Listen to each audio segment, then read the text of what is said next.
Hi, everyone. Welcome back to the show. I'm your host, Wiki Nas, and today's guest is someone very special and whose journey speaks for itself. We have Mr. James Montague, or Monte, as many know him, is the president of the F7 Development International. His story starts with 50 cents and a pack of Kool-Aid and turns into $1 billion development, community first real estate, a ranch that hosts everything from wedding to STEM retreat, and now a book that's making waves, Hood Minted. And listen, this isn't just a story about real estate, it's about purpose, faith, discipline, and what happens when you refuse to let your past limit your future. Monty's not sitting in an office pointing fingers. He's out there loading gravel himself to keep promises.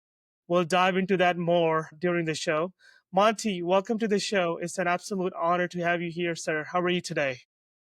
Yeah, I'm glad to be on your show on this platform, and I appreciate you interviewing me today on your podcast. Awesome, awesome, Monty. Thank you so much for coming on. I want to take a little back where you started cutting hair in your mom's kitchen in Raleigh back in a decade ago, more than a decade ago now. And at that point, 40 years now, like 1983. 40 years ago. Wow. At that point, what did success mean to you? Was it about surviving, or did you see already something bigger that you were looking to achieve?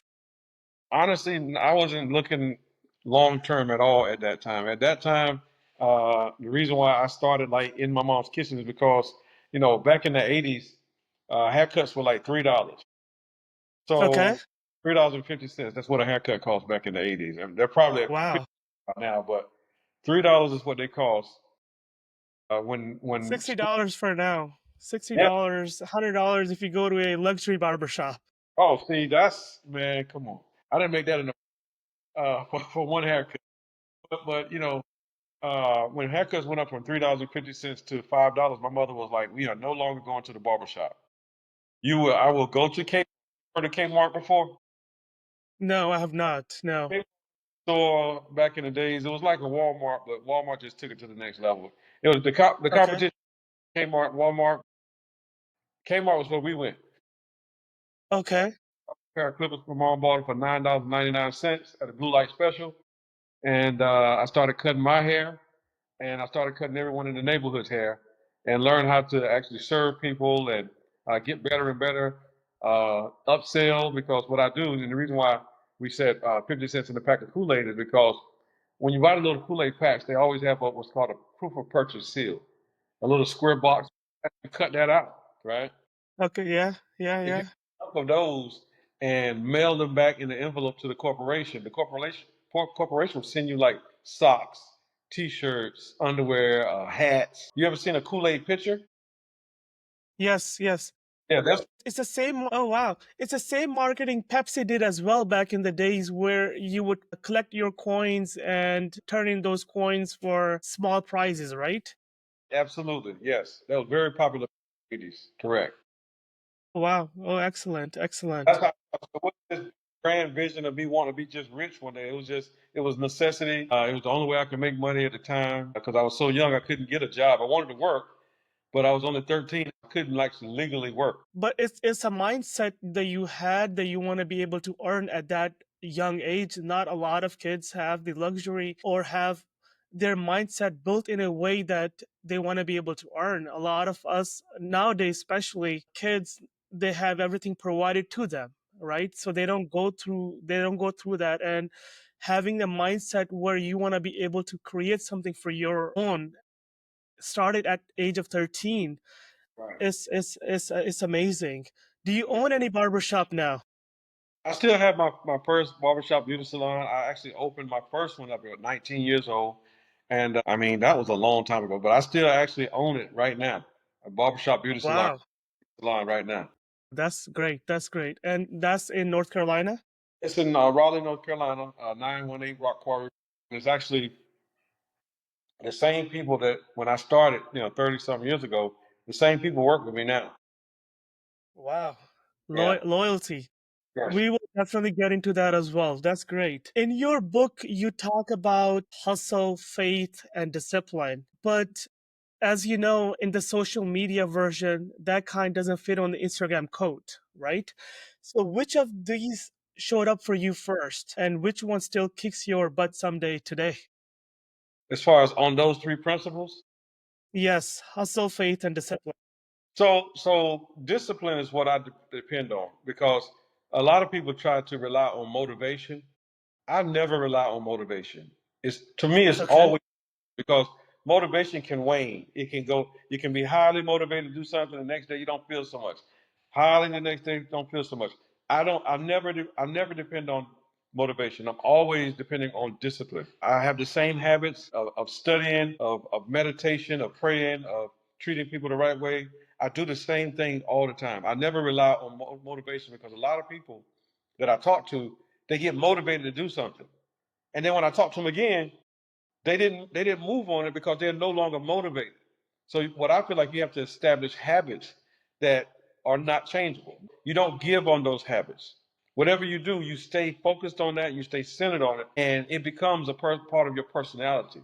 So a lot of the book is talking about how you have to actually, in order to be successful, I feel that a strong feeling that you need to actually become a better person, to become a different person. A lot of people want greater success and they want to be the same person. You're not going to get greater. Yeah, yeah, that's so true. You're going to actually have to become a different person to raise to that level of success to become someone that deserves to have the success that you want. That is so true, Monty. You need to become a better version of yourself in order to achieve greatness, Yes. right? Once, if you are a mediocre or average person, you're gonna continue to do the same thing that you were doing 10 years ago.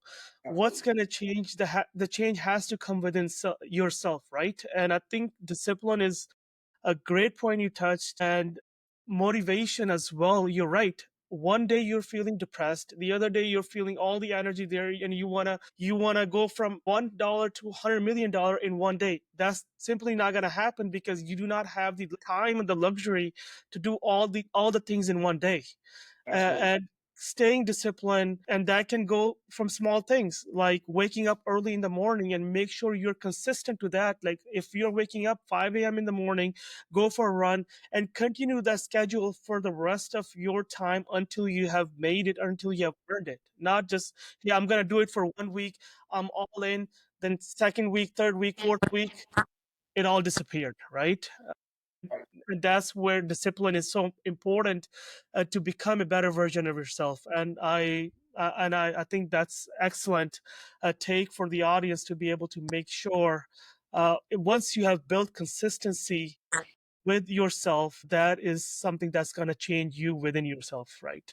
Absolutely. Absolutely. A lot of- Like you said, Wiki, they want those instant and immediate results, but they don't want to sacrifice. What you have to really ask yourself, if you really want success, if you really want something, what are you willing to give up? Are you willing to give up watching television? Are you willing to give up getting high, getting drunk? Are you willing to give up hanging out with your friends all the time? I mean, I'm not saying not hang out with your friends, but what do you got to be willing to give something up? If it's waking up in the morning, like you said, I get up at 3 o'clock every morning. I do that Yeah, because that's I have great. 20 years. I get up at 3 o'clock, not because I enjoy getting up at 3 o'clock. It's discipline. My body, I can't sleep beyond 4 o'clock because it's become a habit. So it becomes a part of my personality and it's a part of my personal reality. So I changed reality because I changed my personality, I changed my habits, and all stem from seeing who I wanted to be, and then walking back from that point and saying, what habits do I need to have? What kind of habits does this person have? This guy wants to be a billionaire right here. What do billionaires do? It's easy to say. I mean, they tell you what they do. You see what they do. What do they Yeah. do? Are you willing to do what they do? Not are you willing to just have all the money they have, but are you willing to actually sacrifice to do what they actually do? So Yeah, that's what. that's it's a very valid point, and I think you hit the nail in the head. Being able to change yourself and give up on your luxuries that you have, social media, things that are taking you away from things that you could be better. I think you definitely touched all the points. I want to go into the next segment, Monty. Boots in the dirt. I've got to ask you about the Blackstone Ranch wedding. You promised a couple the space and it will be ready. The schedule started slipping. You went in yourself and started moving tons of gravel, right? 10 That tons. accountability, yeah, the 10 tons of gravel, right? That accountability just doesn't come. You could have easily delegated that task to your team or to someone to take care of it. I'm sure you have people around you could take care of those things, but you went in yourself. That speaks volumes, and it really resonated with me, and I want to really touch point on that.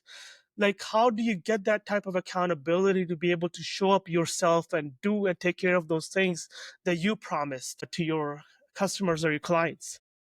So one thing I've learned over the years is that you can delegate tasks, you can delegate jobs. However, you cannot delegate responsibility.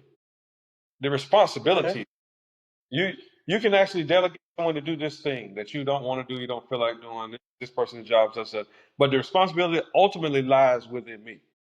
Do I have the ability to respond? And when my guy called me, because I actually had wanted a guy to come in and bring his machine and actually move that stone for me, and he said, "Well, man, I got another job. Can I get to it first of the week?"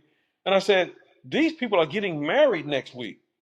So he let me know on, I think, Friday that he couldn't come until the next Thursday. The wedding was Saturday. So we would have had to have the stone in place, had the rebar down, and pour the concrete and let it dry and then decorate it. I don't know if you saw the after, I but did, I did. I Yeah. promised people that I was going to have the place ready. Now I could not ever call them and say, "Listen, it didn't work out. You're going to have to move your wedding back, or you're going to have to try to find another place." I said, "I'm going to get it done," and I got it done. Now my wife told me I left the house one morning about 3:30, and I took my shovel down there. And my wife said, "What are you doing?" I said, "I'm going down here to move this dirt and the gravel." So the dirt was first. It was 5 tons of dirt that needed to be put under the sub base, and then it was 5 more tons of gravel that needed to be put on top of the dirt wheelbarrow. So when I first looked at it, I said, after about the first 30 minutes, I was like, "Oh my God, what am I doing?"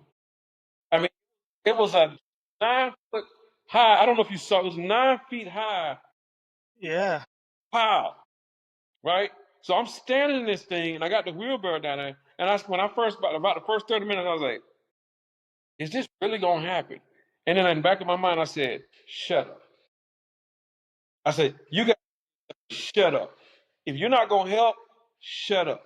That's what my mind. I told my mind, if you're not gonna help, Yes. shut up and let me. So I'm sitting there talking to myself like, "Wow, that was deep." So as I'm thinking, Yeah. like, because that voice, everybody, when you're trying to do something, it's always that little voice in the back of your head saying, "Man, I don't know. Yes. Can you really? Can Yeah. You can't do this. you get that right?" Yeah, yeah, you can't do this. Hey, man, look at it. Are you really gonna do this? Have you ever done it before? And Right. you're getting all those thoughts coming, I've never done this before. And then you start finding reasons to move away and not do it. You look for reasons. Hey, my back is hurting. Oh, I can't do this by myself. This is insanity, right? And I love that. I love that. Shut up to yourself. Shut up, let me do it. Definitely, yeah. Wow, that's crazy. How long did it take? It took me 2.5 days. Two I and a start. half days. I started on that Friday. I was finished on that part by Sunday, and then we poured the concrete on Monday, and we decorated on Wednesday. So when the couple came on Saturday, they were just like blown away. Like, we actually, so they snuck. What I didn't know is, Wiki, they snuck up there on Sunday before the wedding and went and Okay. looked and saw the condition and saw all the dirt and everything out there in the mud, and they're like, "Oh my God, we got 150 people coming, and it's not going to be ready." And so they called me Monday, just like in a panic state. And I said, "Look, I'm gonna have to call you back. I'm on this power right now." And they were like, "So not only are you not ready, you're too busy to talk to us." I said, "No, no, that's not what it is. I'm going to have you ready." I told them, "You have my word. You will not be disappointed on Saturday." And they said, "Okay."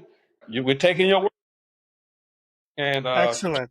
we got it done. Yes, Salute, sir. salute to you, Monty, on that. I was genuinely impressed how you pulled that off. I believe it was accountability, being able to deliver on the promises that you made with people and making sure you deliver them. And these are the things that means a lot to the people because once you're able to come up on your promises, that's how you build a relationship with, that's how you build your repertoire in the community, and people know they can trust you. Once you say something, you will deliver it, and that's the momentum that you need to create or have in the community to be able Yeah. to make an impact. Yeah. Excellent. Yeah. Thank you.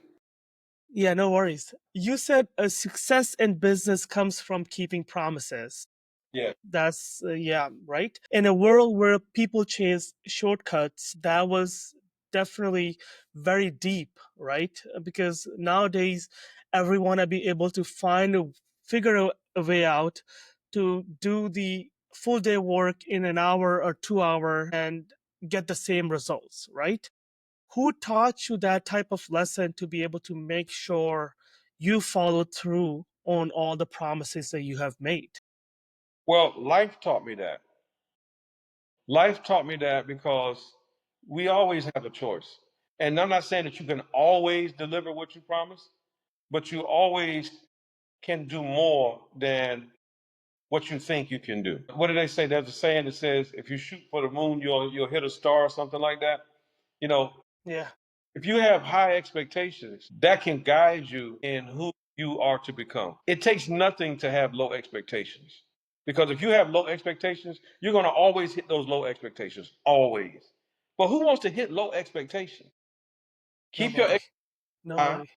Become the type of person that doesn't let people down. Become the type of person that people talk about, like you're talking about right now. You know, when I was posting that story, I was actually encouraging myself because I was still thinking about the post as I was working. I said, you know what? This is a huge test. I said, but it's going to be a magnificent testimony. At the end of the day, you're not going to get it done, and you're going to have to talk about how you failed. And again, what did I tell it? Shut up. Yeah, shut up. If you're not going to help, let me do it. If you're not going to help, let me do it. But don't stop me and don't give me reasons not to do it. Absolutely. Excellent, Monty. You have gone from 50 cents to partnering with Don Pebbles, a $400 million redevelopment. I think that's an achievement. That's a success story. It's a statement to have, to be able to go from nothing to all the way to such a huge project and such a huge development. What were some of the biggest crossroads you had in that process to be able to say, hey, I need to bet on myself and be able to go and do it and achieve that? So I think my biggest crossroad that I had was when I was a young guy, 20. My turning point was at 26. I actually was still a barber in cosmetology at the time. I hadn't gotten into real estate, didn't know anything about real estate or what a developer even was. Okay. So I ended up having a stroke, a mild stroke at work in my salon, Okay. and almost dying, Wiki. So that was a major health issue. Before that point, I loved barbering. I loved cosmetology. That's what I love to do. Okay. Of course, I would still be probably doing it now, but when I had the stroke, the doctor told my mother that whatever he's doing now is going to kill him. What I was doing, Okay. Wiki, I was working 7 days a week. I was working 15 to 17 hours a day. I never drank any water. I had never drank any water. I'm talking about like no bottle of water had ever touched my. I said water was nasty, and I never drank. I only drank sodas and beer, and whatever I wanted to drink. But I never. Yeah. Okay. I didn't exercise. I didn't have the mental control. I let negative thoughts bounce around in my head all the time. You ever talk to somebody and every time they talk is a negative thing? They Yes. have anything positive because they're always thinking negatively. All everything is just coming out negative. Like anything and everything is just all about negative. They're focused on the negative things. of any conversation. I totally understand what you're saying. Yeah. So I was that guy. So Okay. when that was really a turning point, and it changed the way that I treated my body. I mean, I was 240 pounds. If you're 5'9", 5'9.5", you shouldn't weigh 240. Yeah. You should, I exercise every morning now. I take my exercise. I eat right. I'm actually a vegan. I drink water. I don't drink sodas anymore. I don't even drink sweet tea or lemonade or anything like that. All natural fruit juices. I've been doing that now, and I don't look 55. I don't feel 55. To me, you look 40.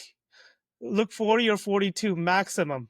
Thank you. Thank you. And that's not just to make you, feel good about yourself. It's just genuinely, I feel, because when you eat right, when you do exercise, you feel good about yourself. You breathe well. Your body components move better than your age. A lot of people who are not doing exercise, and definitely the glow shows in your face. Like when you're healthy, you tend to give that positive energy to other people as well, because you are feeling positive about yourself. And I can see that. That's why you're able to do a lot of things differently. At the end of the day, the very first thing you said, discipline. Discipline is the key component in everything that you do, right? Being able to make sure that you teach your brain, this is what I'm going to do for the rest of my life, and I'm going to continue to do that. And once you learn that, everything becomes automatic. Like you waking up 3 a.m. in the morning, it's automatic. For me, I wake up 3, 4:30, 5 o'clock. It's automatic. I don't need an alarm clock. It's just my eyes open up like that. Hey, it's time. Get Oh, up, meditate, go to gym, then get ready for the day. Right? It's just the schedule becomes automatic because your body adapted to the change that you're going through. First few weeks is definitely going to be tough, it but was. things started becoming automatic, and I was just like, hey, it's easy now. My body is adapting. But Yes. then it becomes even harder to be able to make sure you continue to build on that, because Yes. you do not want to miss, you do not want to break the habits that you have created, because you can break them in a split second. Hey, So fast. so fast. Hey, I don't want to go to gym tomorrow. Hey, no, you gotta just, that's the main thing, the consistency. And once you build that consistency, I think you define a better version of yourself. Right. And then that's when you achieve greatness. Yes. Absolutely. Yeah, awesome. You did say also as well, don't waste time. Money can be made again and again, and I think we have heard that from a lot of people. Money is something that can be made again and again, no worries. But the time that you have lost is never being able to come back. Can never recover. Yeah. And was that the time that you learned the lesson when you had that light stroke, or was that something that you learned afterward? Because sometimes a lot of time when I speak to people and they've had a incident like that, the one you did, that's when a lot of things become clear to them. Hey, what have I done in the past? And now I need to be a better version of myself. Was that the moment that was hit for you, or was it something that you gained afterward? That was the exact moment, Ricky, because let me be honest with you, my friend. To go back to that, and I'm going to answer your question, but I have to put it in perspective. So to go back to that day that I actually had the stroke, I had a very busy. First of all, I had a headache and a backache for maybe 4, 5 days straight. I mean, I'm talking about no letting up. So I was taking Dome's back pills and Tylenol and whatever else I could take to try to numb the pain. So on that Saturday morning, I'll never forget it. I had a day booked full of clients, and everybody just kept walking by looking at me weird, like walking by looking like something was wrong. Now I'm working, so I'm not paying any attention. People walking and slowing up and looking at me. What I didn't realize, Wicked, was that when you're having a silent stroke, your eyes and your mouth kind of like a little bit. That was They start twitching. so I didn't realize that. So someone called my mother, and my mother came and she tried to take me to the hospital. And you know what I told her? I told her that I'll go later. Here I am having a major medical issue, and I'm Yeah. so sick in my mind. and so weak minded at the time that I'm actually putting money above my health. So that's the balance. A lot of people put money above their health. You shouldn't do that. And that made, coming out of that experience, that made me realize that I was truly being foolish and that you can make more money if you have more time. But they told me when I got to the hospital that I didn't have long till I could have died right there standing in my salon Wow. trying to make money, all out dead on the floor because you think for some reason that this money that you're making is going to, I don't know. So I had to get over that sickness in my mind. That to me was a sickness. So that was the turning point for me. That's great. Yeah.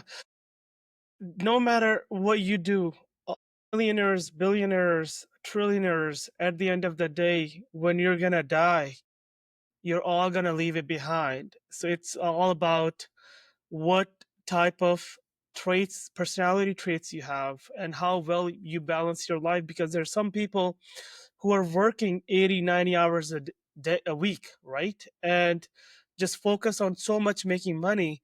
And in that focus, you forget about your health. Yes. And once you forget about your health, you're making yourself sick. And if you're not well, you're not going to make money for long term. As long as that's one thing I ask God as well, keep me healthy, Yes. keep me away from hospitals. And as long as I'm away from hospitals and I'm healthy, everything I will be able to handle. If it's um, financial loss or whatever is going on, because it's an up and down type of life we live in, right? Right. One day you have it, the second day you do not have it. So it's about being able to train yourself to be able make sure you stay healthy, and that's why one of the most important things, being able to discipline yourself and work out and eat healthy, drink healthy, and so you can enjoy the longevity of your life, Right. and to see what God has written for you in the next 10 years, 15 years, 20 years.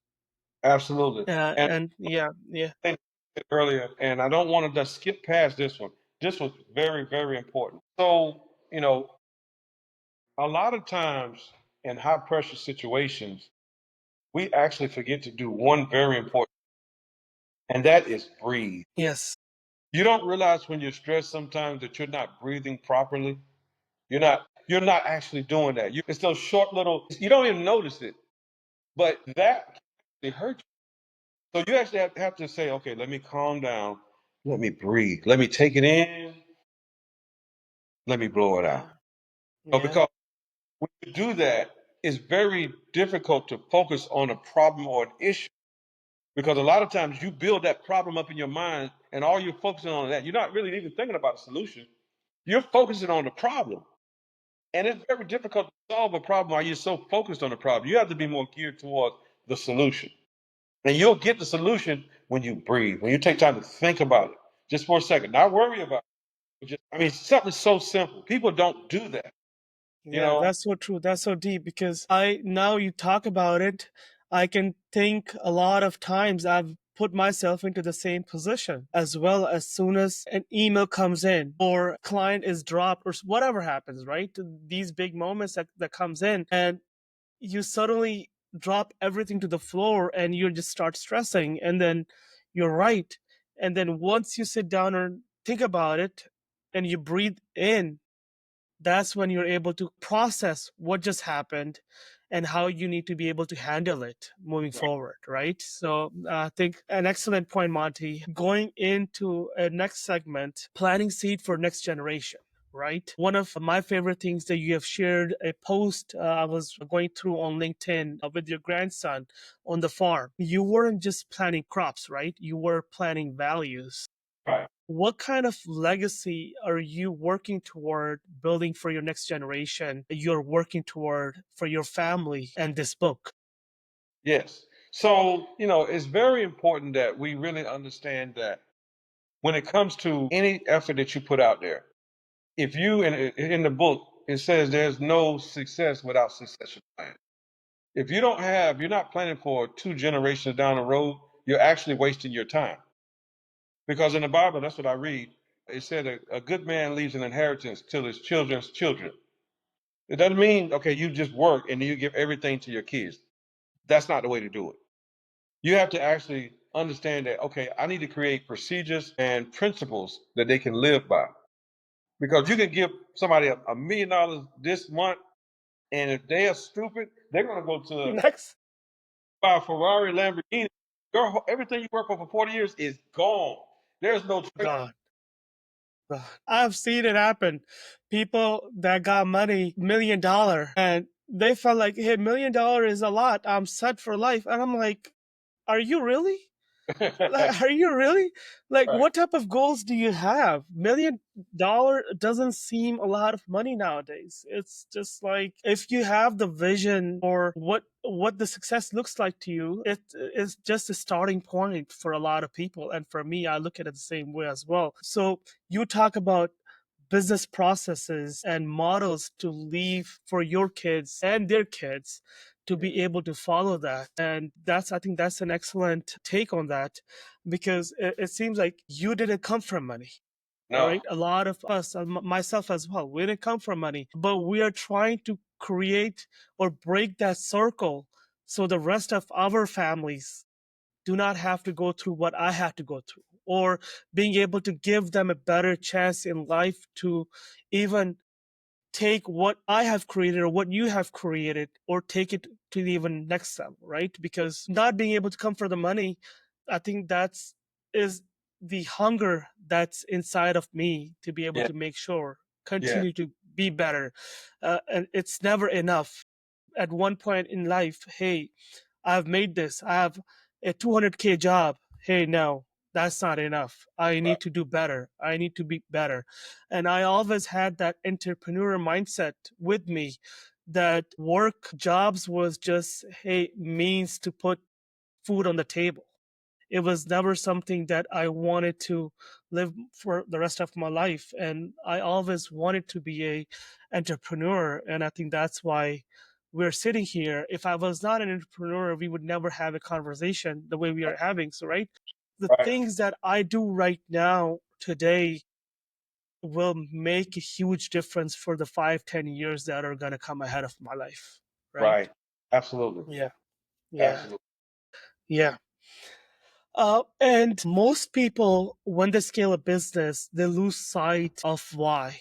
All Right. right, once the money start coming in, the cars, the houses, and all that stuff, you lost your purpose. You don't know why you started the whole journey, Right. why the miss. But reading your post, reading what you have been doing, you stay grounded, right? What is that one thing that kept you to be able to make sure you don't become a different version of yourself with that egoistic personality, or being cocky about, hey, I got this, I made this, but you have stayed grounded.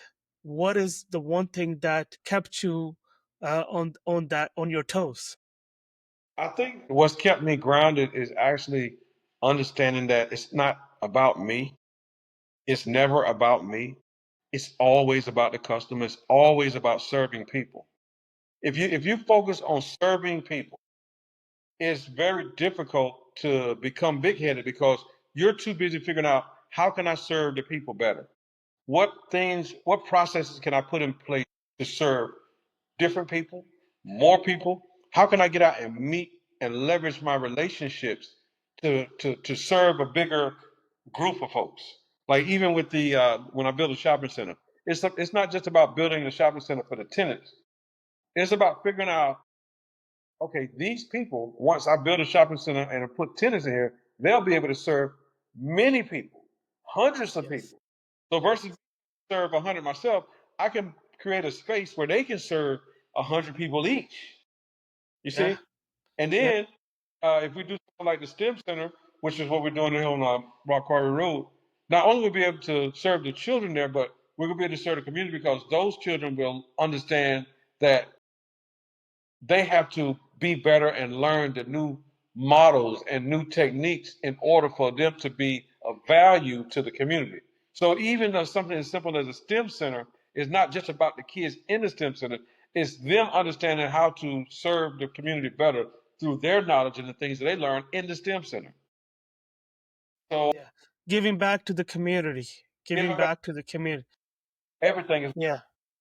everything. Giving them the resources and power for your community to strive for the years ahead, right? Yes. As you would want your kids to be able to strive or have better resources available, that's why you want to be able to make sure that the community can gain from your benefits. That's Absolutely. great. Awesome. One thing, one more thing I want to add to that, Wiki, is that I strive to be the person that I needed when I was a kid. I wish I had. I was in the '80s. I wish I had a Montague that said, "Little boy, come here. Have you ever thought about this?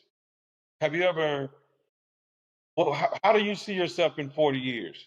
If I had that person to tell me that, or if I had somebody that could have wrote a book that told me they're from where I'm from, they're from the hood, and they accomplished this. So here is the blueprint.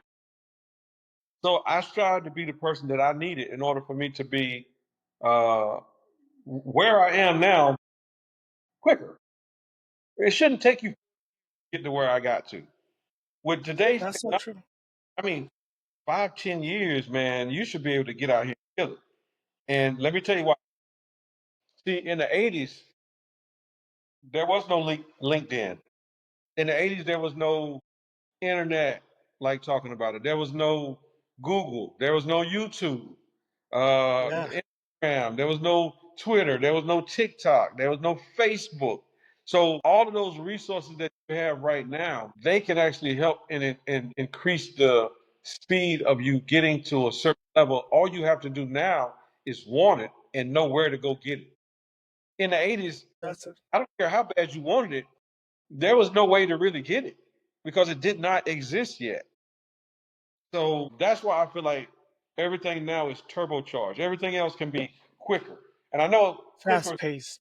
but it's just faster now. Yeah. Fast paced. Everything is fast paced. Where it would take people to make millions in like 5 years, 6 years, 10 years. Now, people, if you have the grit, if you have the skill, you can do it in a year. Yes. And I've seen people do it in a year if they understand the strategies and they are able to compromise on sacrifice on their bad habits and change themselves, and they can make whatever and they can scale. Million is just a starting point now. Right. I've seen people go 200, 300, 400 million dollars within like 3, 4 years, right? So it really, now this is a time where you can go do whatever you need to do as long as you believe in yourself. And if you have the confidence in yourself, hey, I'm gonna go kill it, you can go kill it. Right. But if you don't believe in yourself, you're not gonna believe in me. Right. You're If I don't have believe in myself, you're not gonna believe in me. Hey, so it has to start. Everything has to start within yourself to be able to go achieve the greater results. That's exactly right. Yeah, So one of the major reasons why I decided, because I've been working on it for like 2 years, and what made me really decide to do it is because I felt that, and still kind of feel a little bit today that some uh, some people are just, how can I say, frustrated and they feel hopeless because there's such a volatile political environment right now. It's almost like some people are starting to give up. And I said, you know what? I've got to do something that can help make it so that people don't give up. You can't stop anybody from not giving up. However, I can do my little part. I can encourage people. I can establish a blueprint and not just say, well, yeah, just work hard and everything will work out. Just get good credit and everything will work out. Or good grades and everything. That's not the way it works.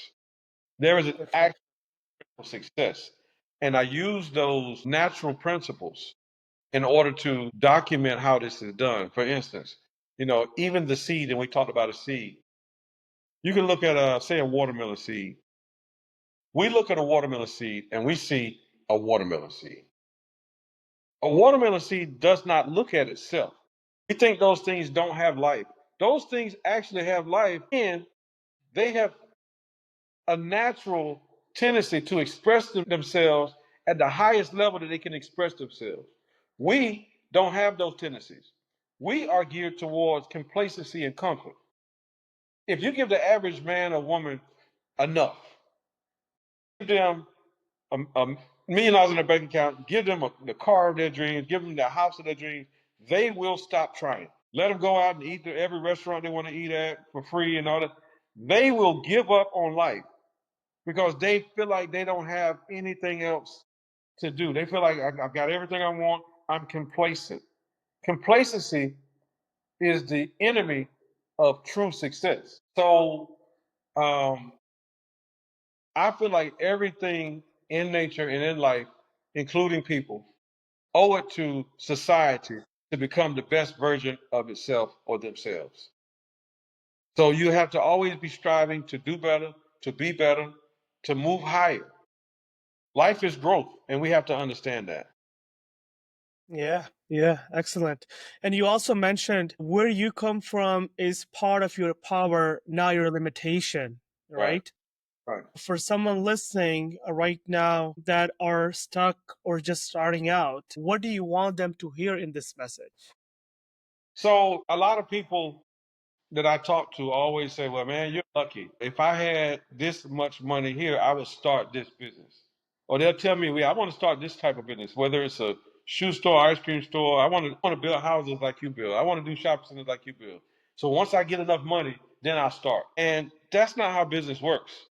You have to start where you are with what you have. I started with 50 cents in the projects around poor people because I'm poor. You know what I'm saying? Yeah, I started where yeah, I yeah. was and I was able to learn lessons. So I never lost. Even though you would look at me and say, man, this guy just lost this or he lost this. I never lost. I either won or I learned from the process. Yeah, excellent. Yeah, I've yeah, been that's through hell great. in business. And the beautiful part about going through hell is that you didn't go to hell, you went through hell.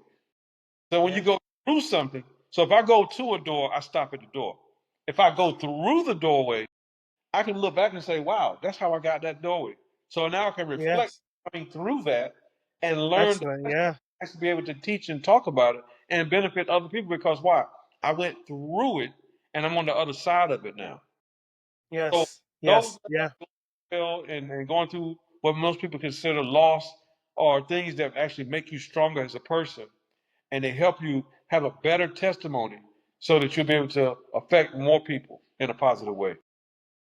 yeah. That's an excellent way to look at it. I'm sure.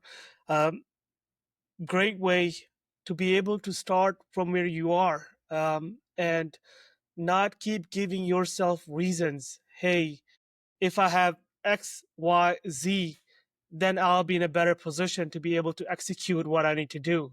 Right. But that XYZ perfect time is never going to come for you. No. You better know it or not. It will, you have to create it right now.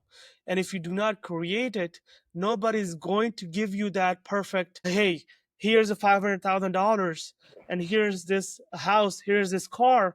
Now go do the business, or now go create a development company, go create whatever company you need to create. And now it's never going to happen. Every step that you take, that you get some knowledge back, and that's how you're able to make yourself a better version of yourself and have so much knowledge from what you had from the previous years, right? So that's an excellent take, Monty. I really appreciate that. And I think that these are some things that keeps us going. Yes. I think, oh wow, it's almost an hour. We'll do a quick fire round. I wish I would have learned earlier in business to not pay attention to what other people think about me or say about me. What someone else thinks about me is none of my business. They actually have the right to say or think anything they want to about me, and that is not my concern because you'll never have everybody like you. If you're in business to be in a popularity contest, good luck with that because it doesn't work like that.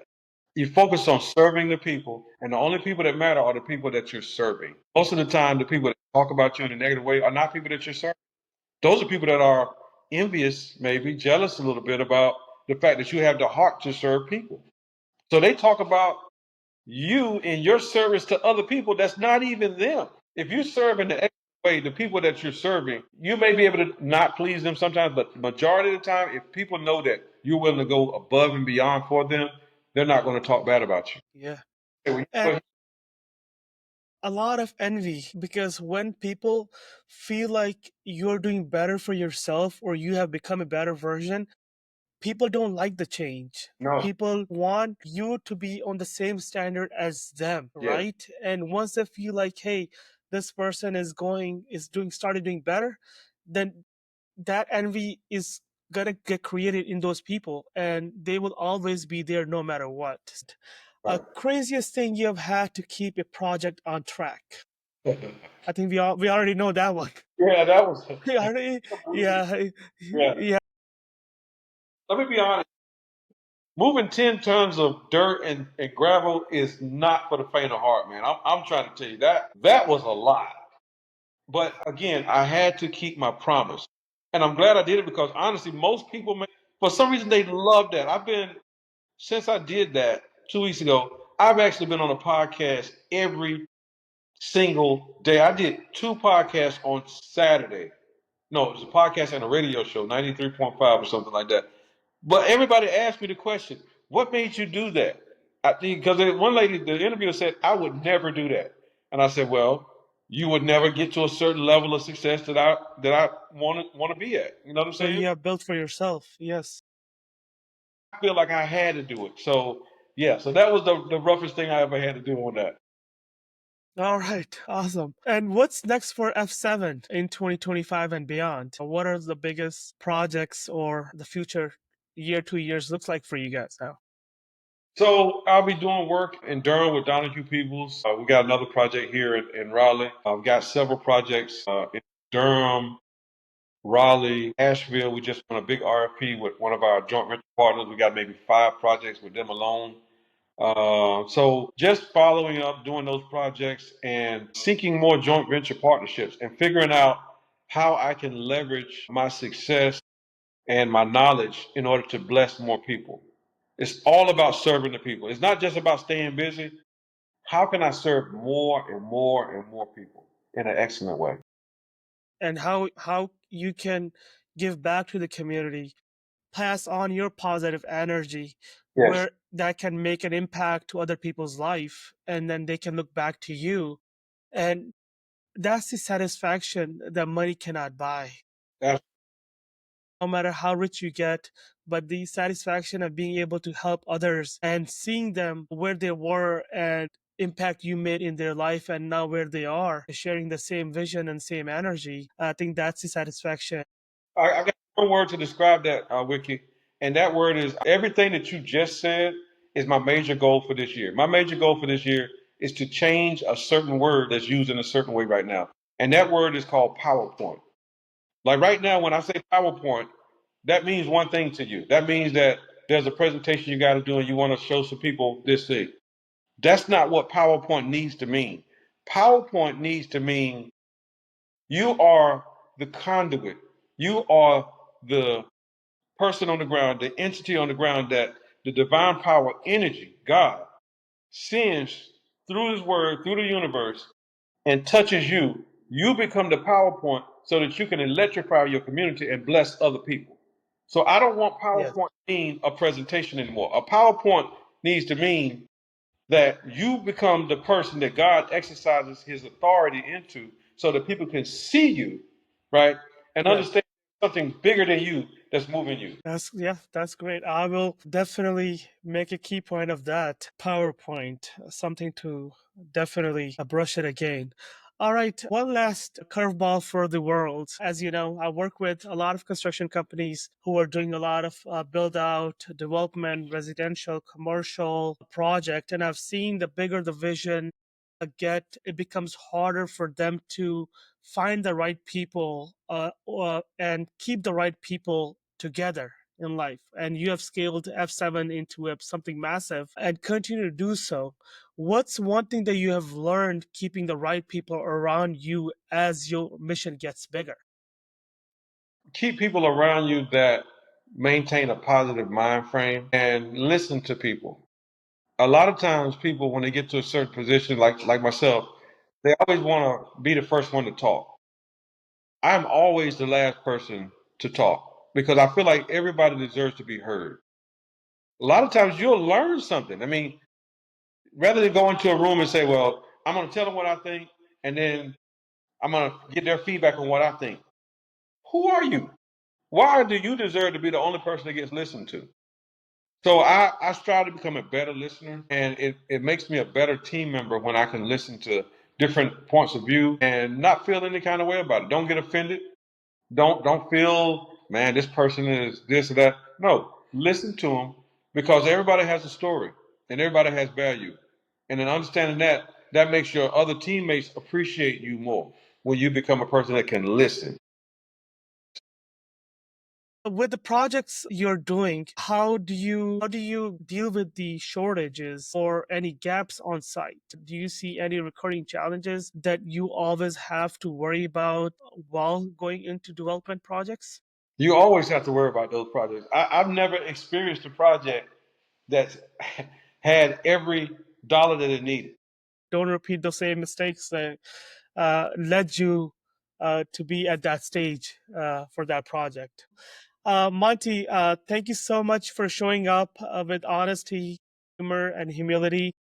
Your story is not just inspiring, it's a statement for a lot of people listening, and it's a blueprint for anyone who wants to be able to go out and make it different living for themselves. And the main point of discussion has been discipline, change yourself before anything around you will change. You have to be able to have a better version of yourself. Once you create a better version of yourself, you will start to see things will fall in where they need to, and you'll see a progress in your life and life for yourself as well. And to everyone listening, they can grab a copy of your book on Amazon. I believe it's readily available as well. Hood Minted. It's just not a book. I think it's a permission slip to bet on yourself, even when the odds are stacked. So I really appreciate that. Until next time, have a great day, and I'll speak to you soon. Bye bye.